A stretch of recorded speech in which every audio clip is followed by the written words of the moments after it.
why it happens and how it happens. The breeds that are at risk are your Chihuahuas, and anything that's 10 pounds. It doesn't have to be a purebred anything. If it's 10 pounds or less, its windpipe is small.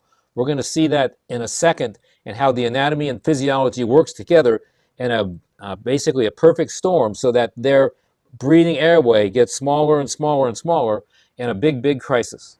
Look at this diagram that I have right over here. You have this tube that's pinched in the center, and when air goes through that tube, the pressure in the small area is lower than the pressure outside the small area. What happens in the airway of any dog is the velocity of the air goes through, it increases.